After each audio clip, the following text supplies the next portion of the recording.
Please, back up. Oh. Oh. 9. Oh. Wow, an axe-wielding man, you're seeing it, goes on a rampage, terrorizing New Yorkers inside a McDonald's. But thanks to the state's bail reform laws, he's already back on the streets, 18 hours in prison, that's it. That suspect, who admits he carries around a hatchet in his back pocket, and they found a knife in there, too, telling the New York Post, I'm not unhinged, I'm not psychotic. Everybody's talking about how I should be in jail. I did my 18. What else do you want? Here to react, Fox News contributor Leo Terrell. Leo, with your legal background, do you feel safer with him out? No. And you know what, Brian?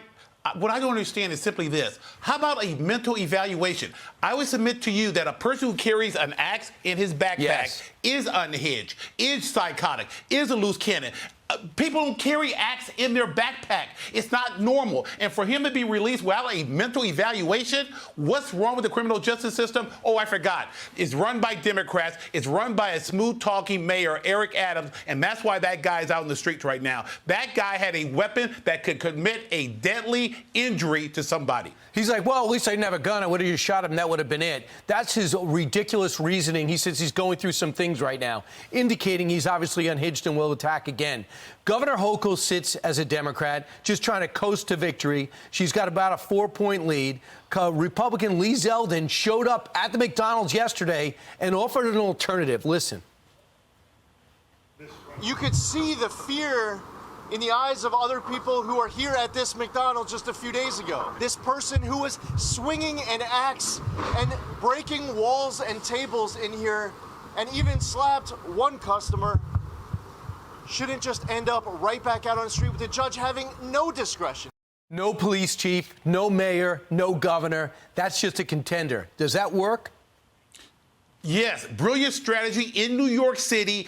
If Lee Zeldin goes to these crime areas, he reinforces the fact that there are Democrats in New York City who want law and order, Brian. So I think it's a smart move. And I'll tell you right now, if the governor thinks she's going to coast, no. People are going to vote for law and order, and Lee Zeldin's making the right move. So I want to go to Gavin Newsom. You know him best. You've seen his work as mayor and now as governor. The word is, according to The Wrap, which publication, Gavin Newsom is unequivocally running for president in 2024 if Joe Biden doesn't. Your reaction if he does? Well, you know what? The good news for Americans, very simply, no California Democrat have ever won the presidency, so he's bound to lose. But what is happening in California?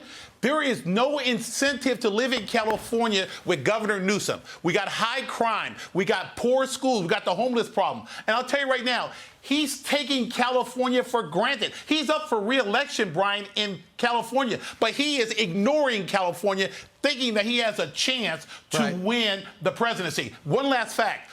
We are losing population in California. Why? 2 words. Governor Newsom. Absolutely. The rolling blackouts, Governor Newsom. The massive homeless, Governor Newsom. The train that goes nowhere, Governor Newsom. Yet he wants to fail up and give us more of that magic. It's unbelievable. Usually you have to be successful at something in order to run for a higher office. Leo, thanks so much.